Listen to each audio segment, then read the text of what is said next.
байцгааны хүүхдүүдээ өнөөдөр бүгдээрээ иргэний ёс зүйн боловсролын 3 дугаар ангийн хичээлдээ орох гэж байна.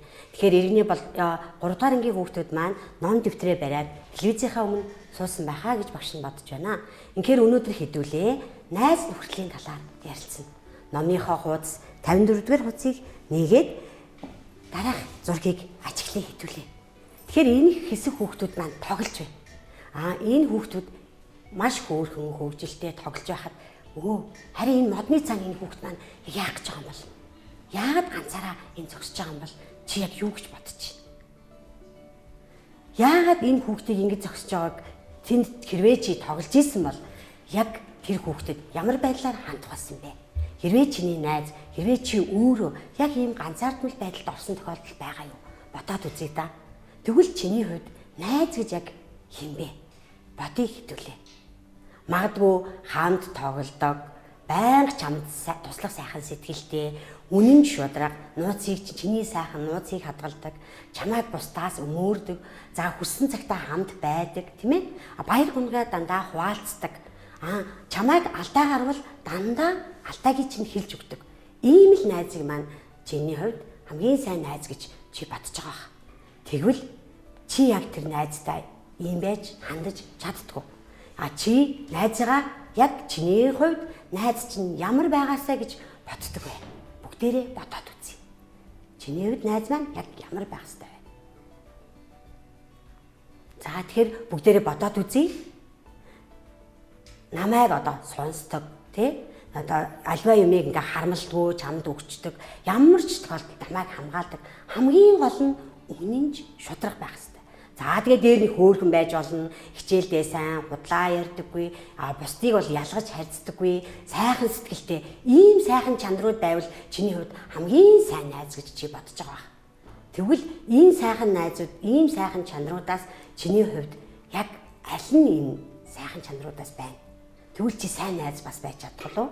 Бодоод үзье. Энэ сайхан чанаруудаас чи бүгдийг нь одоо чи найзгаа ийм мундаг сайхан байгаасаа гэж хүссэн бол чи ч гэсэн өөрөө тэр сайхан чанаруудыг өөртөө шингээж юугүй юу гэдгийг бас бодоод үзээрэй. Тэгэхээр хамгийн сайн найзынхаа одоо сайхан нэрийг нь бүгдээрээ бичиж. Чиний хувьд хин сайн найз вэ? За бодож аваад бүгдээрээ бичээрэй.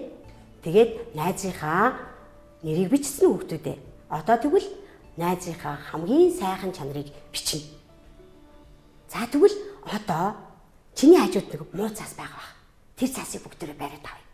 За, найз нь чамайг гомдоож исэн үе байж магадгүй. Тэгвэл тэр үед нь яг яаж гомдоосон бэ? Тэр нөгөө муухай цаасан дээр бүгдээрээ биччихье.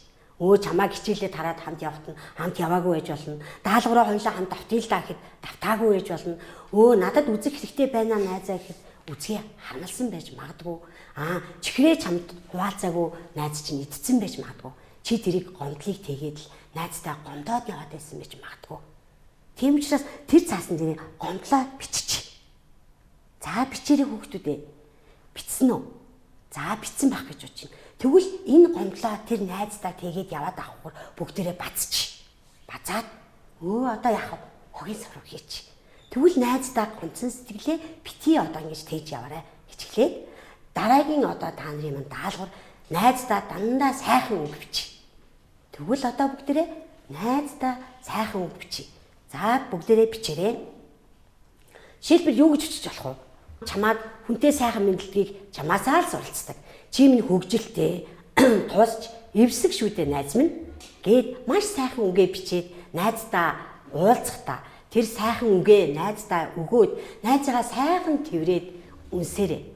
Ингээд найз нөхөрлөл гэдэг бол чи сайн байж ич сайн найзтай болно, сайн найзгаа чи сайн зүйлд хоёулаа хамтдаа түшиг тулгуур болон үнэнч нөхрөлийн баталгаа болно гэдгийг багш нь хэлж байна. За тэгэхээр хүүхдүүдээ хамгийн сайн найзтайгаа хамт өөрөө би сайн байх ёстой. Сайн байж ич сайн найзтайгаа олж нөхөрлөн. Тэгэхээр найз гэдэг бол нандин сайхан үнэнч шудраг найзтай хамгийн гол нь үнэн шудраг байхын маш том одоо сайхан чанар гэдгийг та бүхэн сайн ойлгож авсан баг. Ингээд дараагийн хичээлээр бүгдээрээ хамтдаа уулзцгаая. Баяртай хүүхдүүдээ.